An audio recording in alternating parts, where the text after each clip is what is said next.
My name is Steve Bailey's. I'm with the Intercultural Association of Greater Victoria. How many folks here have heard about our organization before today? Yay, okay. For those who don't know about us, very quickly, we're an immigrant services society. We're based out of the Greater Victoria region, been operating since 1971.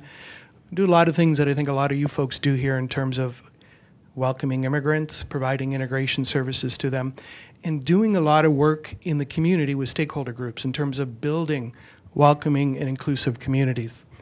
One of the projects I'm here to talk about today is the Interfaith Bridging project. There are 3 phases that are associated with this project, and I apologize because that means I have about 5.5 minutes per phase to talk to you about. I also have a confession to make that when we started off with this project, we didn't know it was going to be 3 phases. We started off with just application for the Interfaith Dialogue project. Are there others in this room who were part or are part of the Interfaith Bridging funding streams and projects and had your own? Okay, so you know what I'm talking about. But what happened is that as the funding continued, we found we had opportunities to evolve it and morph it into what culminated just actually yesterday in the printing of our Food, Faith, and Community project recipe booklet. But we didn't start off with this. Yeah, round of applause, go for it. Yeah. They are. This is the carrot that we use to get you in the room, actually. Carrot, no pun intended, because it is a food and recipe project. So quickly, we had 3 phases that started off in 2009. The idea was to look at integrating the use of dialogues, first of all, among different faith groups, the use of celebrations that were hosted by each of the faith groups, and as I mentioned just a few minutes ago, the use of food through the creation of dishes associated with different faith and cultural groups to create community and to deepen understanding, build relationships. These phases ran from 2009 to 2012. Overall goal, which a lot of us are already aware of because of the Interfaith Embrace BC funding, was to increase awareness, build relationships among faith communities, and more importantly, among the wider community, the secular community, not just among the faith groups, although that was our core project group or target group when we started this project. We had the involvement and continue to have 8 different faith groups in Greater Victoria. But I want to acknowledge that there are many other faith groups in Victoria, but we couldn't invite all of them. We just didn't have the capacity. So we looked at our statistics in terms of who are the faith groups that are represented. Basically went with a combination of the largest groups as well as the groups that post 9/11, if you will, had issues that were more compelling in terms of understanding, building relationships, stereotypes, perhaps being targets of hate, discrimination. So our project team came up with this list of the 8 groups that we then reached out to work with. Baha'i, Buddhist, Christian, and of course Christian is enormous and is by far the majority faith group in Victoria, but we ended up working with a couple of specific churches in particular, or congregations if you will. Hindu faith community, we worked with the Ismaili Muslim community. Sikh, the Jewish Reform Synagogue, as opposed to there are 5 different branches represented in Victoria, and it was the Jewish Reform Synagogue we worked with, and the Unitarian faith. In terms of how we organized it, ICA took on the lead because of our experience and to date good reputation in the community of working with different groups, across cultures, across faiths. We also reached out to, as I mentioned, some of these faith groups because they were the better organized ones in terms of having locations that we can work with, being well organized, having associations, and a leadership that was really committed to working with this project, particularly as we got to the final phase or stage. The other piece down here you see is the South Island Dispute Resolution Center. Okay? We recognize that bringing folks in from different faith groups and cultural backgrounds, that can be a loaded environment. How would we handle some of those disputes or conflicts that might arise or misunderstandings? So the project built in the idea that it would be very beneficial to have somebody who was neutral, skilled, trustworthy, and able to work with and diffuse any types of disputes that might arise once we start talking about things related to faith, perceptions, misunderstandings. So South Island Dispute Resolution Center was very much a key component of this project through the 3 phases. We formed a project advisory team that was very instrumental in terms of not letting me get away with what I thought might be important or what would be necessary, but making sure that around that table we had the necessary stakeholders who could present the different perspectives. So we had the Victoria Multi-Faith Society, which represented 8 different faith groups, the South Island Dispute Resolution Center, ICA, and other general community members. And that was essential in terms of the success that eventually flowed and continues to flow from this project. Okay, phase 1. That involved organizing 3 half-day dialogue sessions. So we would gather in a room much like this one. We had representatives from the 8 different faith groups that we recruited, reached out to through help with the leadership and our partners, and we came together. And with the facilitator, Kat was her name, from the South Island Dispute Resolution Center, we posed some really tough questions to folks. Tough in terms of asking people to be really open about what they felt, what they experienced, not only for themselves, but about other faith groups in particular, and what were their relationships like and understandings. Very key to this component was kind of the establishment of a welcoming and safe place where people knew that they could trust and be heard and not be judged.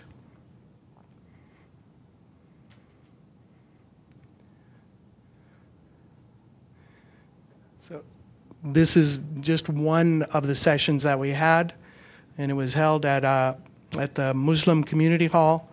And this is Kat Purvis Balamano, who's leading the session here. We started off with activities that allowed people to get to know one another, that allowed some levels of trust to start to develop. Because I can tell you, when people first walked into that room and we had that circle set up, guess what happened? The Hindus sat with the Hindus, the Jews sat with the Jews, the Christians sat with the Christians, the Muslims sat with the Muslims. It would have been very easy to leave everybody where they were situated at that point, and very little mixing would have happened. And as many of you already do in your projects, you look for ways in which you can break that dynamic down and encourage communication, getting to know one another.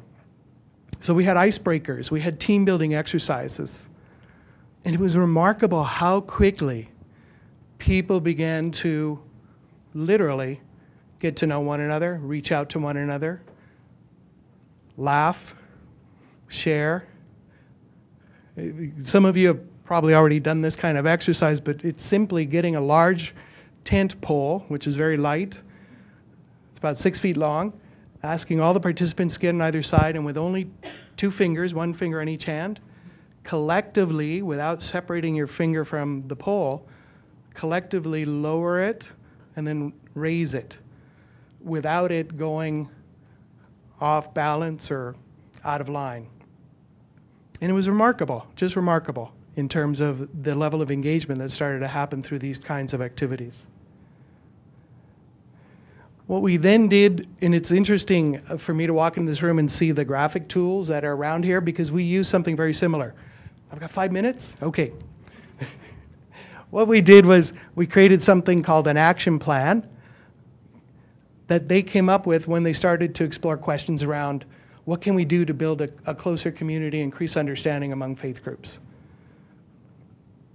So they created an action plan that had some real sense of this is what we can do together.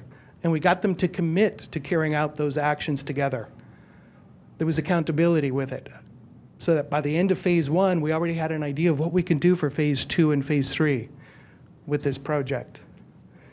We finished it off with a community celebration, sharing of food, and a series of open houses at each of the faith groups' locations or places of worship.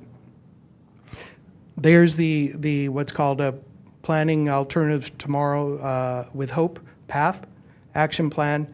Starts off with the dream, and there you see the graphic elements of what they wanted to do in terms of a collective group going forward. The biggest thing was relationship building among faith groups, use of food, activism, all these rich elements that then formed future actions that we organized into the next couple of phases.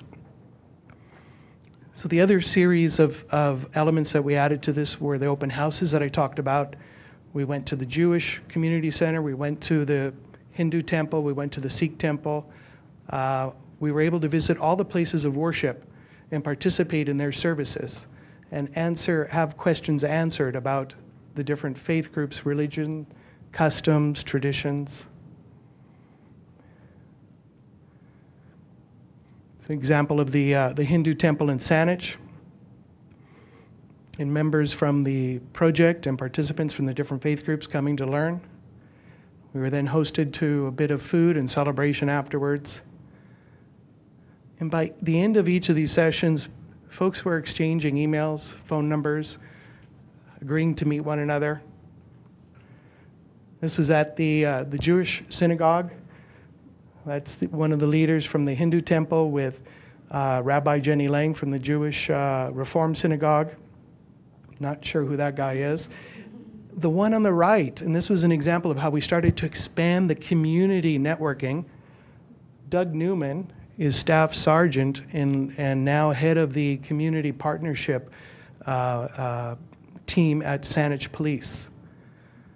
So we started to get Saanich Police involved because they saw the value in starting to reach out to and form relationships with some of the faith groups that we were working with. And Doug has been attending all of the events that we've done in association with this project over the last 2 years now. Okay. The final phase, how am I doing? 2 minutes? The final phase led to the creation of the Food, Faith, and Community Project. That came directly out of the action plan that was developed in phase 1. This was something the members or the participants said, we would like to do this, but we need some assistance, resources, some help with organizing it. We think we can use food to create understanding and build relationships even deeper than we've already done. So each of them hosted and organized a cooking class followed by a shared meal and community celebration. We didn't have resources to work with all 8 groups. So the groups that we ended up working with were the Sikh, Hindu, Muslim, and Jewish, primarily because they were the ones who had the facilities, the kitchens, within their places of worship or their building to be able to host the project. Going forward, we'd like to do this with the other faith groups, but we'll need more resources in order to get the kitchen, facilities, supplies that we weren't able to afford this time around. What I can describe best is that once folks got in the kitchen and started cooking and learning and chopping and slicing and tasting, you couldn't even tell who was from which faith group anymore. In terms of just all of those distinctions that we make literally melted away.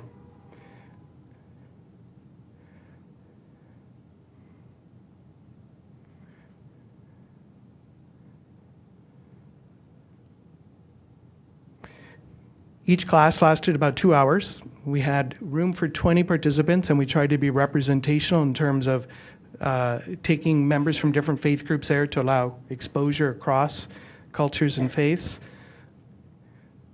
And then they were allowed to invite friends or family to a larger shared meal.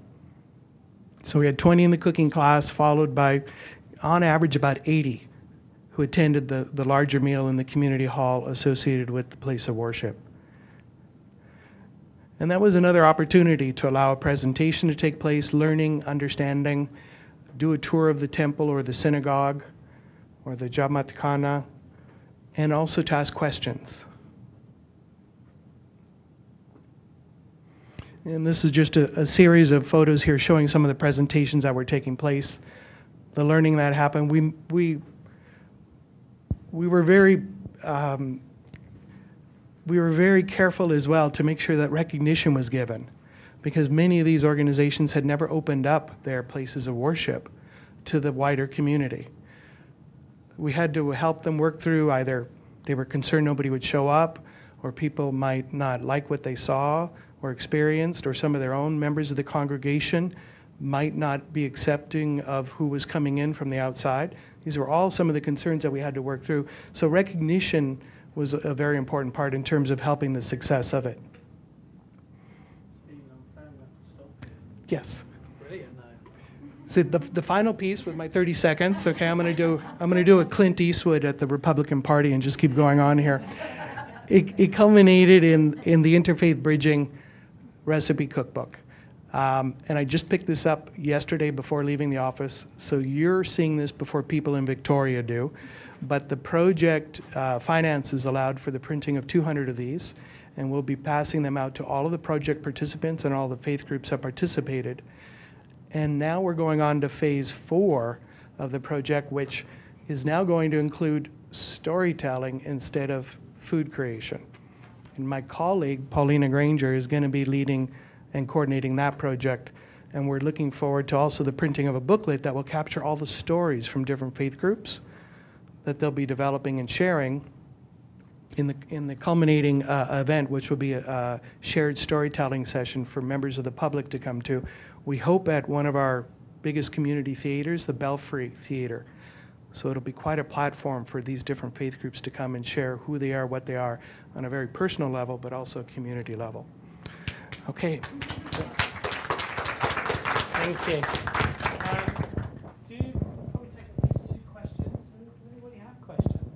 I love the tentpole thing. Where do you get the cookbooks? The cookbooks, thank you, good question. We had a professional photographer that was part of the budget. So Robert came and took pictures of all the different, and everybody here gets a copy, all the different activities that you've been seeing here on slides, as well as the dishes. Then we had a graphic designer put all the information together. The content itself is from the faith groups. They gave us the recipes, the history of their faith group, the history of their particular congregation in Victoria, and then we put it into this format. And that was part of the budget. I think it was about $3,000 to be able to take it from start to finish, including printing. Yes? Was it food specific to the faith or to the culture? Or it didn't matter? It was just a We let the faith groups... Repeat the question, please, so everybody can hear. The question was it food that was specific to the faith or the culture? We let the faith groups that we were working with decide what they wanted to serve. A lot of them have dishes they traditionally serve as part of their community gatherings. They would often go to those first because they already knew how to do that. And it was a regular part of their routine, if you will. But we got the recipes from them once we went ahead and prepared those meals. You engaged a conflict resolution specialist. And I'm curious about that because in doing so, you imply there's conflict. I know. I don't like that name, but that's how they refer to themselves as. So we got that question quite a bit. We did that, as I mentioned at the top of my presentation, as a precautionary measure because we were not sure what to expect, bringing folks in from different faith groups in terms of, you know, where any inflammatory comments going to be made or perceived, and where there going to be any kinds of misunderstandings. We want to have the best tools available. Plus, Kat also had great facilitation skills to work us through the other components. The good news is we didn't have any conflict. And I think that's mostly because of the hard work that was done up front in meeting with the faith groups and their leaders, the leadership, and in also setting a tone from the very start about we want to be welcoming, inclusive, non-judgmental, and everybody has the space to say and share what they need to, you know, with the guidelines that were developed as well with the group. In hindsight, would you invite the district resolution You know what happened was after Kat was involved with the first 2 phases, we did the planning for the third one, for this one, which didn't really need a conflict, but all these groups asked for her to come because they liked her so much on a personal basis. And they said, what about Kat? We want Kat to be there. Not necessarily because of her role as a dispute resolution facilitator, but because of her personality and her friendship that she had developed with the groups. Thank you very much. You're welcome.